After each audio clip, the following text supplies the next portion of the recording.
Metonymy is a type of figure of speech जिसमें कोई चीज़ जानी जाती है सिर्फ उसके नाम से ही नहीं बल्कि उससे जुड़े किसी खास पद या नाम से। मेटोनिमी बहुत इजी है, इसे समझना भी बहुत आसान है, तो चलिए इसे डिटेल में समझते हैं। बट उससे पहले let me introduce myself. Hello, my name is Subrashmi Goswami and welcome to my channel intimate view point. चलिए मिलते हैं आफ्टर अ शॉर्ट इंट्रो।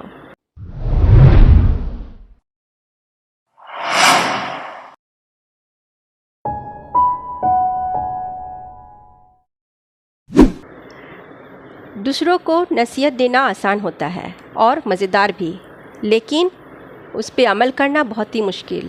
पर जो केवल उस पर अमल करते हैं वो दूसरों को नसीहत कम देते हैं। तो चलिए इसी थॉट के साथ स्टार्ट करते हैं आज का टॉपिक। अगर आपका मेजर सब्जेक्ट इंग्लिश है तो मेरे चैनल को सब्सक्राइब कर लीजिए, क्योंकि आपको मेरे चैनल पर आपके लायक वीडियोज़ ही मिलेंगे जो स्टडीज़ को ईजी और सिंपल बना देंगे। चलिए तो आप चलते हैं मेन टॉपिक की ओर। मेटोनिमी एक फिगर ऑफ स्पीच है जिसका मीनिंग होता है चेंज ऑफ नेम्स, जिसमें कोई एक पर्टिकुलर ऑब्जेक्ट उसके अपने नाम के अतिरिक्त उस नाम से भी जानी जाती है जिससे वो एसोसिएटेड होता है यानी जुड़ा होता है। For example, the bench for the जज, the house for the members of Lok Sabha, red coats for British soldiers, blue jackets for sailors, the crown for the king।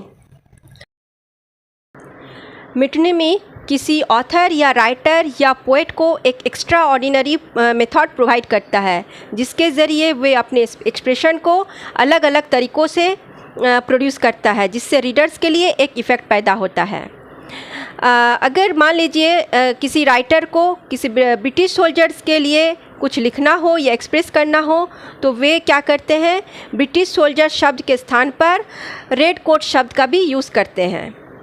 Moreover, अगर हम क्राउन शब्द को ले लें जिसका मीनिंग होता है ताज या मुकुट, जो कि एक राजा ही पहनता है, इस शब्द को भी हम एक राजा शब्द के स्थान पर भी यूज़ कर सकते हैं। और एक राइटर अपने राइटिंग में इफ़ेक्ट पैदा करने के लिए ऐसा ही करते हैं। मेटोनिमी शब्द केवल एक शब्द में ही कन्फाइंड नहीं होता बल्कि ये एक फ्रेज़ या एक टर्म भी हो सकता है। जैसे इस सेंटेंस को देखिए, वी आर रीडिंग मिल्टन, जिसका मीनिंग है हम मिल्टन को पढ़ रहे हैं, यानी मिल्टन के लिखे हुए राइटिंग को पढ़ रहे हैं। सेकेंड सेंटेंस देखिए, do you learn Euclid at school, क्या आप स्कूल में यूक्लिड सीखते हैं। यूक्लिड जो एक ग्रीक मैथमेटिशियन थे, उनके थ्योरी को यहाँ डायरेक्ट उनके नाम से ही मेंशन किया गया है। अगर अदर एग्जांपल ले तो हम अपने बुक्स में भी बहुत सारे चैप्टर्स उसी साइंटिस्ट या मैथमेटिशियन के नाम से ही जानते हैं जिनका थ्योरी या लॉज को हम उस चैप्टर में पढ़ते हैं। फॉर एग्ज़ाम्पल, अगर किसी चैप्टर में न्यूटन के लॉज को मेंशन किया गया हो तो हम डायरेक्ट उसे न्यूटन चैप्टर से के नाम से ही कॉल करते हैं या इंडिकेट करते हैं। नाउ आई होप आपको मेटोनिमी का मीनिंग समझ में आ गया होगा। Now let's have a look over the definition. This definition has been taken from IGNOU English language book.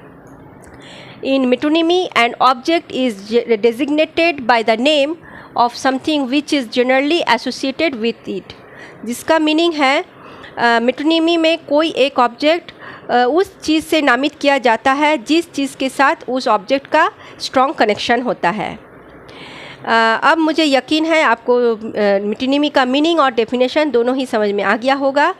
अगर वीडियो में कुछ मिसिंग हो तो उसे कमेंट बॉक्स में मेंशन करना मत भूलिए, और अगर वीडियो अच्छा लगा हो तो एक लाइक करना मत भूलिए, क्योंकि आपके एक लाइक करने से दूसरों को मोटिवेशन मिलता है। तो चलिए आज के वीडियो में बस इतना ही। नेक्स्ट वीडियो में फिर मिलते हैं नए टॉपिक के साथ, तब तक के लिए बाय।